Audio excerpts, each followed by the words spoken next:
జిఎన్టీవీ Telugu news కు స్వాగతం.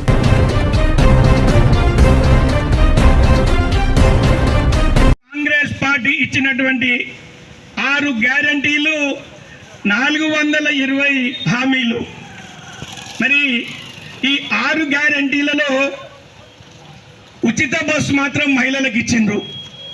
ఇక్కడ మా నర్వలనే మా మహిళా మతాలు ఉన్నారు. నర్వకు 4 బస్సులు వచ్చేవి, ఉదయము, మధ్యాహ్నము, సాయంత్రము, రాత్రికి. ఉచిత బస్సు ఎప్పుడైతే వీళ్ళు ఇచ్చిండ్రో 2 బస్సులు ఎగరగొట్టిండ్రు. 2 బస్సులు మాత్రమే నర్వకు వస్తున్నాయి. ఇది కాంగ్రెస్ ప్రభుత్వం చేసినటువంటి ఘనత. అంటే మహిళలకు ఫ్రీగా ఇచ్చినట్లే ఇచ్చి మళ్ళీ ఒక చేతిలో గుంజుకున్నటువంటి కాంగ్రెస్ నాయకులారా, నర్వ మండల కేంద్రానికి రావాల్సినటువంటి నారాయణపేట నుంచి వనపర్తికి, నారాయణపేట నుంచి గద్వాలకు, హైదరాబాద్ నుంచి నర్వకు వచ్చే బస్సులన్నీ ఎక్కడ పోయినవి? ఎందుకు వేయట్లేదు? ఆ రోజు ఇక్కడి నుంచి మీరు అత్తగారింటికి పోతారా, పెళ్లి కోతారా, గుళ్ళ కోతారా, గోపురాల కోతారా ఫ్రీగా ఇస్తామని చెప్పిన మీరు బస్సులని యొక్క సంఖ్యను పెంచాల్సింది పోయి ఉన్నటువంటి బస్సులను కూడా తగ్గించే ఈరోజు మహిళా తల్లులకు ఇబ్బందులు సృష్టికంగా బుద్ధి చెప్పాలి.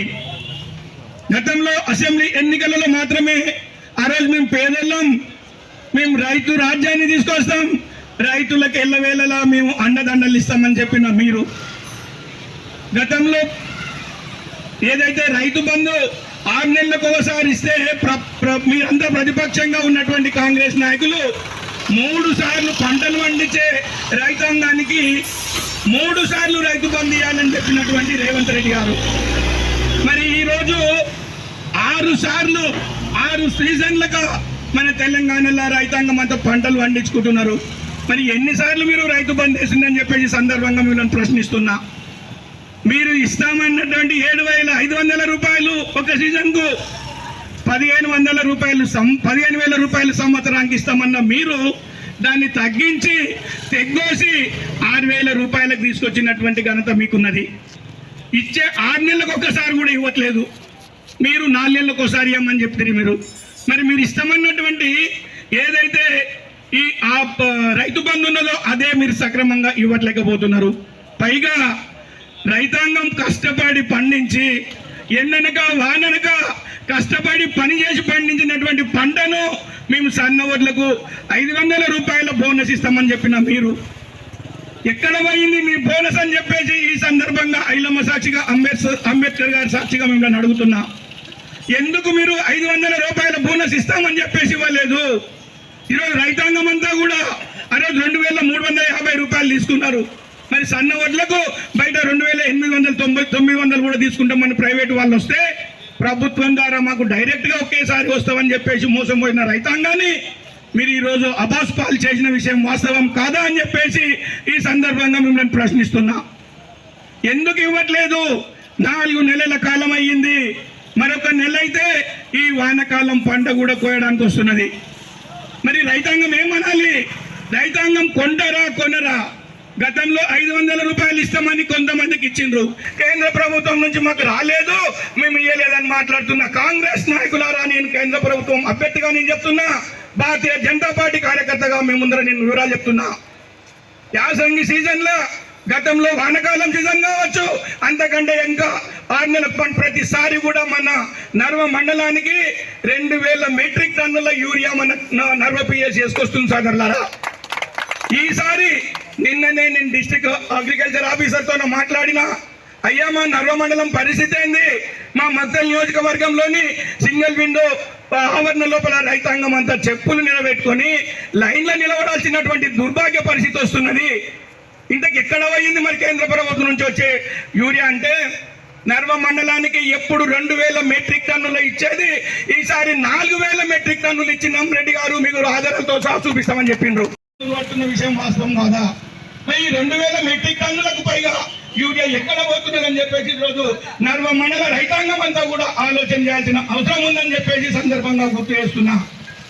పక్కదారు అట్టించి రైతులను వెన్నెంకగా ఉన్నటువంటి రైతాంగాన్ని ఈరోజు అబాసు పాలు చేసిన కాంగ్రెస్ ప్రభుత్వాన్ని రాబోయే రోజులలో గుర్తించుకొని బుద్ధి చెప్పాలని చెప్పేసి సందర్భంగా గుర్తు చేస్తున్న నాయకులారా, ఈరోజు మీరు యూరియా పరిస్థితి అది చేసిరి, 500 బోనస్ రూపాయలని మీరు పంట కలిపినటువంటి మీకు రైతాంగాన్ని ఎప్పుడైతే ఇబ్బంది పెడతారో, రైతుల కళ్ళల్లో ఎవరైతే నీళ్లు చూస్తారో వాళ్ళు ఖచ్చితంగా పుట్టగతులు లేకుండా పోతామని చెప్పి ఈ సందర్భంగా గుర్తు చేస్తున్నా. అదేవిధంగా సోదరులకు వచ్చి తెలంగాణలో కానీ నర్వ మండల కేంద్రంలో అడుగుతున్నా, ఎవరికైనా 2 లక్షల రూపాయలు రుణమాఫీ చేసిందా అని చెప్పేసి సందర్భంగా కాంగ్రెస్ నాయకులను అడుగుతున్నా. మీరు కళ్ళబల్లి మాటలు చెప్పి రైతాంగం అంతా లైన్లో నిల్చుని మాకు ఏదో కష్టాలు తీర్తాయి కదా కాంగ్రెస్ ప్రభుత్వం వస్తుందని చెప్పేసి బ్యాంకుల దగ్గరికి వెళ్ళి భూములు కుదబెట్టి 2 లక్షల రూపాయలు తీసుకొని వస్తే ఈ రోజు ఒక్కరికి 2 లక్షల రూపాయల రుణమాఫీ కాలేదు. ఎందుకు ఇవ్వలేదని చెప్పేసి సందర్భంగా అడుగుతున్నా. రైతాంగం అంతా కౌలు తీసుకోర్రి, కౌలు రైతులకు 12,000 రూపాయలు ఇస్తున్నమాట వాస్తవం కాదా? మరి ఏ రైతాంగానికన్నా కౌలు తీసుకున్నటువంటి రైతుకు 12,000 రూపాయలు ఇచ్చిందా అని చెప్పి సందర్భంగా కాంగ్రెస్ నాయకులని ప్రశ్నిస్తున్నా.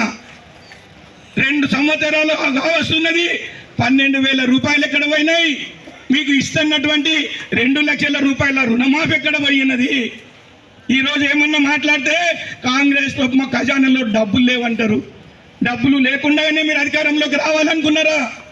డబ్బులు లేకుండానే మీరు హామీలు ఇచ్చిండ్రా? డబ్బులు లేకుండానే మీరు మహిళలకు స్కూటీలు ఇస్తామన్నారా? ఈరోజు గృహలక్ష్మిలకు 2,500 రూపాయలు ఇస్తామన్నారు. ఎవరికన్నా ఇచ్చిందా అని చెప్పేసి సందర్భంగా మహిళా తల్లులను అడుగుతున్నా. వృద్ధాప్య పింఛన్కి వస్తే 4,000 రూపాయలు ఇస్తా, అదేవిధంగా మౌనికి పెండ్లం కూడా ఇస్తామని చెప్పినటువంటి కాంగ్రెస్ నాయకులారా ఎక్కడ పోయిండ్రు? 2 సంవత్సరాలు అయ్యింది. మరి ఎవరికన్నా 4,000 రూపాయల పింఛన్ ఇచ్చిందా? ఏ మౌనికి ఏ పెండ్లం కన్నా ఇచ్చిందా అని చెప్పి సందర్భంగా కాంగ్రెస్ కార్యకర్తలు, కాంగ్రెస్ నాయకులు, కాంగ్రెస్ విశ్లేషకులు మీరు దీనికి అంతా కూడా సమాధానం చెప్పాలి. మీరు చెప్పినటువంటి మీరు ఏ నిర్ణయానికి కూడా కట్టుబడి ఉండకుండా మేము అన్ని రకాలుగా రైతులను ఆదుకుంటాం, విద్యార్థులను ఆదుకుంటాం, నర్వ మండలాన్ని అన్ని రంగాల్లో అభివృద్ధి చేస్తామని చెప్పిన మీరు నర్వ మండల కేంద్రానికి ఈరోజు నర్వ మండలతున్నా ఒక్క రూపాయితో ఖర్చు చేసిందా అని చెప్పి సందర్భంగా అడుగుతున్నా. 1 రూపాయి కానీ నర్వ మండల కేంద్రంలో పనిచేసినట్టుంటే చూపించండి. ఏదన్నా మాట్లాడితే జాండగుట్ట కాడ 40 లక్షల రూపాయలు ఖర్చు చేసినామంటున్నారు. 40 లక్షల రూపాయలు ఎందుకు చేసిండ్రు, ఏం చేసిండ్రు? గతంలో డాక్టర్ బాబు పనిచేసినప్పటి నుండి సర్పంచ్గా ఉన్నప్పుడు, తర్వాత స్వాతి సర్పంచ్గా ఉన్నప్పుడు, తర్వాత సంధ్య సర్పంచ్గా ఉన్నప్పుడు ఆ గుట్ట యొక్క మట్టిని ఎక్కడికి పోకుండా కాపాడుకొని ఏదన్నా అవసరం వస్తే ఉపయోగించుకోవాలని చెప్పేసి జాండగుట్టని కాపాడుకున్నటువంటి సర్పంచుల యొక్క మనోభావాలు దెబ్బతీసే విధంగా ఈరోజు మీరు మొత్తం కుప్పలు కడితే రాత్రికి కొన్నిసార్లు లారీలు, పగులు కొన్ని లారీలు పంపించాం, మట్టినంతా బయటికి పంపిస్తున్నారు. దానికైనా మీరు 40 లక్షల రూపాయలు ఖర్చు పెట్టి జాండగుట్టను కుప్పలుగా పోసినది. మీరు కాలేజ్ చేస్తామంటే కాలేజ్ ఎక్కడ పోయింది? ఆట స్థలం ఎక్కడ పోయింది? ఈరోజు జాండగుట్ట ఆడుకోవడానికి ఆట స్థలం చేసినామంటున్నారు. ఎవరైనా ఒక్కరైనా చూసి వెళ్ళండి, అది గుంతలు కుప్పలు మీద ఆడుకోవడానికి పనికి రాకుండా చేసినటువంటి కాంగ్రెస్ నాయకులు కాలేజీ ఇప్పుడు అప్పుడు ఇదిగో అదిగో అని చెప్పి చెప్తున్నారు. మరి ఇదేనా మీ యొక్క నిర్వాహకం? మీరు విద్యని అబాసుపాలు చేస్తుంది.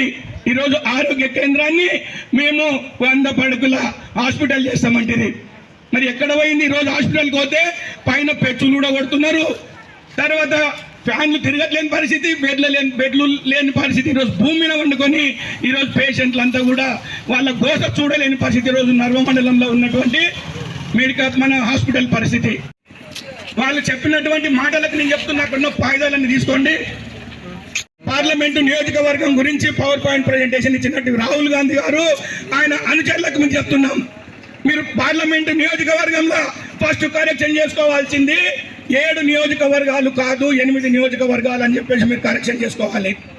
అదేవిధంగా అక్కడ వచ్చినటువంటి 7 నియోజకవర్గాలలో 1 నియోజకవర్గంలో మాత్రమే బీజేపీకి లీడ్ వచ్చింది, 6 నియోజకవర్గాలకు కాంగ్రెస్ వచ్చింది. ఇది ఓటు చోరీ చేసి కాంగ్రెస్ బీజేపీ గెలిచిందని చెప్పిన మీకు చెప్తున్నా. 4 బీజేపీ కాన్స్టిట్యున్సీలలో 4 కాన్స్టిట్యున్సీలలో మన భారతీయ జనతా పార్టీ లీడ్గా వచ్చిందని చెప్పేసి ఇది మీకు తెలియజేస్తున్నా. 4 కాంగ్రెస్ వచ్చింది. ఈరోజు మహాదేవపురం లోపల 1,14,000 ఓట్లు పడ్డ విషయం వాస్తవమే. మరి మీకు పడ్డటువంటి సర్వజ్ఞ నగర్ లోపల 80,000 ఓట్లు పడ్డవని ఎందుకు చెప్తలేరు?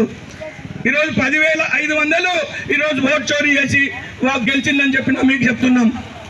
ఆ ఓట్లు వేసిన వ్యక్తి ఏ పార్టీకి వేసిండని చెప్పేసి మీకు తెలుసా? మీ పార్టీకి వేయలేదని చెప్పేసి మీరు ఏ రకంగా అనుకుంటున్నారు? ఈ యొక్క బెంగళూరు సెంట్రల్ పార్లమెంట్ నియోజకవర్గంలో గత 4 టర్ములుగా భారతీయ జనతా పార్టీ గెలుస్తున్నది. 2009 నుంచి 2014, 2018, 2024 వరకు కూడా భారతీయ జనతా పార్టీ అభ్యర్థి సార్ సివి రామన్ గారే అక్కడ పార్లమెంటు సభ్యులుగా గెలుస్తున్నారు సోదరులారా. ఇట్లాంటి వ్యక్తులను పట్టుకొని ఓటు చోరీ చేసిందని చెప్పేసి కళ్ళబొల్లి మాటలు మాట్లాడుతున్న కాంగ్రెస్ నాయకులారా, మీకు ఖచ్చితంగా రాబోయే రోజులలో పుట్టగతులు ఉండకుండా భారతీయ జనతా పార్టీ చేతిలో చావు దెబ్బతింటారని చెప్పేసి సందర్భంగా మేము గుర్తు చేస్తున్నాం. వాళ్ళని బలవంతంగా తీసుకొని 3-4 రోజుల కింద పోయి మళ్ళా పిల్లల్ని కాంగ్రెస్ లో కలుపుకొని బీజేపీ వాళ్ళు కాంగ్రెస్ లోకి వచ్చిందని చెప్తున్నారు. నిజంగా ఈ రోజు 20 మందికి పైగా స్వచ్ఛందంగా వచ్చినటువంటి కార్యకర్తలు కాంగ్రెస్ నుంచి ఈ రోజు బీజేపీ కండువా కప్పుకున్నారు. ఎవరిని మేమేమి మంత్రులం కాదు, మీలాగా ఎమ్మెల్యేలం కాము, సామాన్య కార్యకర్తలమే.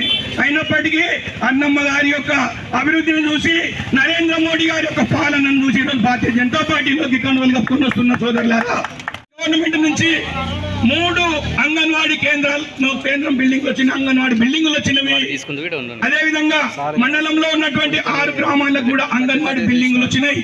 1,50,00,000 రూపాయల చొప్పున 17 తారీఖు తర్వాత అన్నమ్మక్క గారి చేత ఇక్కడ ప్రోగ్రాం పెట్టుకొని 2 గ్రామ పంచాయతీ బిల్డింగులు, 8 అంగన్వాడీ కేంద్రాలకు కూడా అన్నమ్మక్క చేత ఇక్కడ భూమి పూజ చేస్తాం.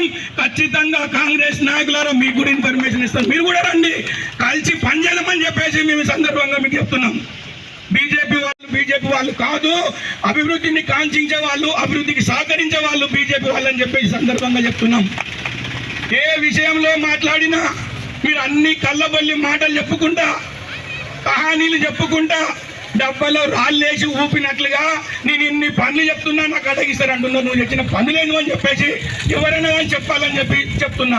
మన నరవలో అడుగున నేను చూడని జాగలేదు, ఎక్కడ వర్క్ చేసింది లేదు. మొన్న అమర్చింతకోతే అమర్చింత పట్టణ కేంద్రంలో కూడా రూపాయి పని కూడా జరగలే. ఇట్లాంటి వర్కులు చేస్తున్నటువంటి